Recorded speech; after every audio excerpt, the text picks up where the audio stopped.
46-year-old woman in Botswana with postcoital bleeding. Case 16/2014.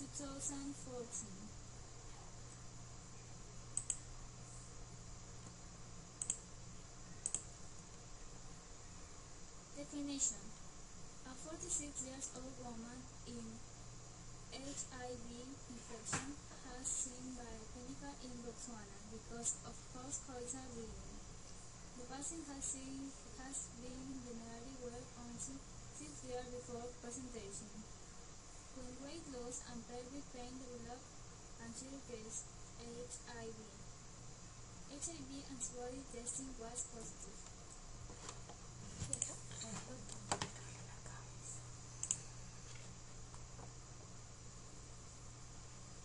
Abnormal vaginal bleeding occurs in younger women mostly due to ovulation dysfunction.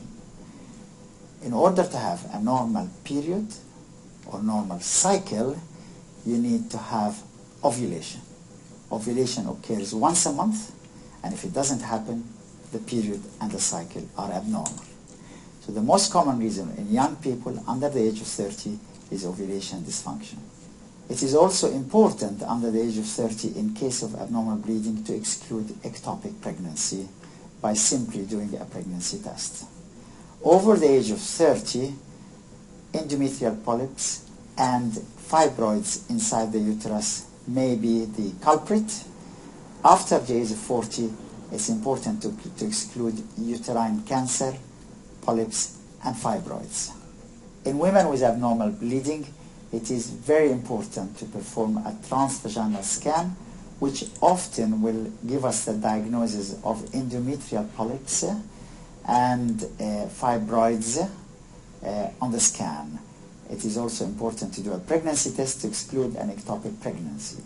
Occasionally, we find difficulty in locating or diagnosing a polyp or fibroid within the cavity, and in these cases, we recommend the use of saline line in conjunction with ultrasound, or may advise hysteroscopy, i.e.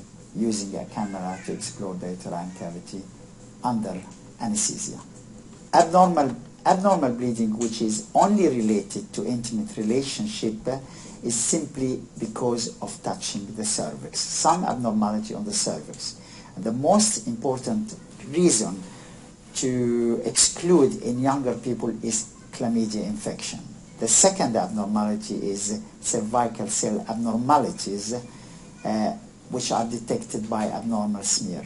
So the two most important investigation, in addition to examination, is chlamydia test and a smear test.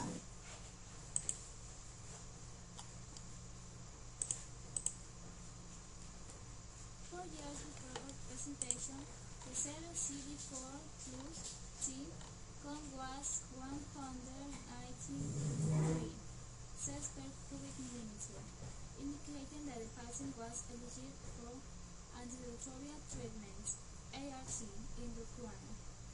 2 months later, treatment with a combination of tenofovir, amitriptyline, and efavirenz was begun.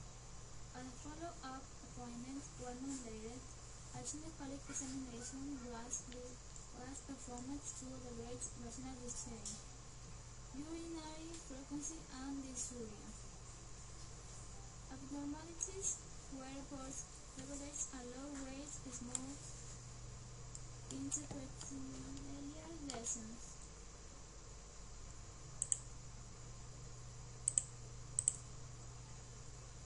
Education in nursing. The STI nurse specialist is also trained in interview techniques, counseling, and dermatology, a specialty with which it has more link.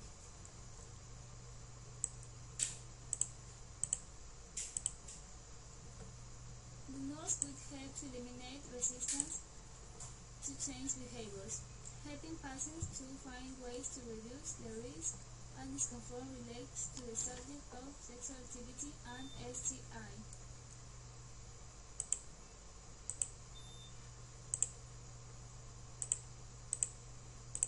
Must earn the trust of patients. They have to know how to listen, ask, and by each person's individual depending on the circumstances of it. Education and advice are vital in the management of patients with this disease.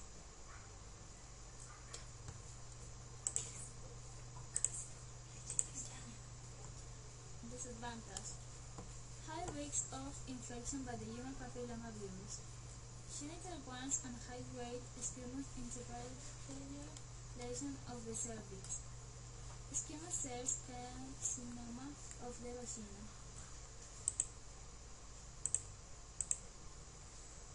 Conclusion: in this case, there is evidence to suggest that the patient has an anogenital gynecological condition. The combination of vaginitis and injury to the vaginal wall and the cervical cancer is suggestive and should be cervical biopsy. Postcoital bleeding is the medical term for bleeding after or with intercourse. So if you have bleeding when you have sex, or right after you have sex, the term that we use as doctors is postcoital bleeding. And this is not normal. So postcoital bleeding is something that you really need to come to the doctor for, because it can mean that there's an underlying problem that might need to be treated. Now, if you have sex for some amount of time and one time in your life you have a little bleeding after sex, I wouldn't worry about that. But if this starts happening even somewhat regularly, it definitely needs to be evaluated. So postcoital bleeding can come from a variety of things. There can be an infection or irritation of the cervix itself, and so when the penis is hitting it, it's an irritated cervix and that can make it bleed. And if that's the case, we need to figure out what's causing the infection or why it's inflamed so that we can treat that problem and make that infection go away. It can also be because of a cervical polyp. Polyps are little growths that can happen on the cervix, and they tend to be made out of much more fragile tissue than the usual cervix, and so when they get disturbed in intercourse, it can make them bleed. Polyps in and of themselves aren't dangerous, but they do have the potential for turning into a precancer or a cancer, so when we see them, we really advise removing them. Plus, who wants to bleed after you have sex? So if you have postcoital bleeding due to a polyp, that polyp will be removed, and that's a simple office procedure. Postcoital bleeding can also happen because of a problem of the endometrial cavity. That's the inside lining of the uterus. So for some reason, the endometrial cavity is unstable. Sort of shaking the uterus around during intercourse can be enough to cause it to bleed. And so we want to check and see, why is the endometrial cavity bleeding? Why is it unstable? And figure out what we need to do to stabilize it and keep that from happening. Finally, postcoital bleeding can happen called dysplasia, abnormal changes in the cells of the cervix that are considered precancerous.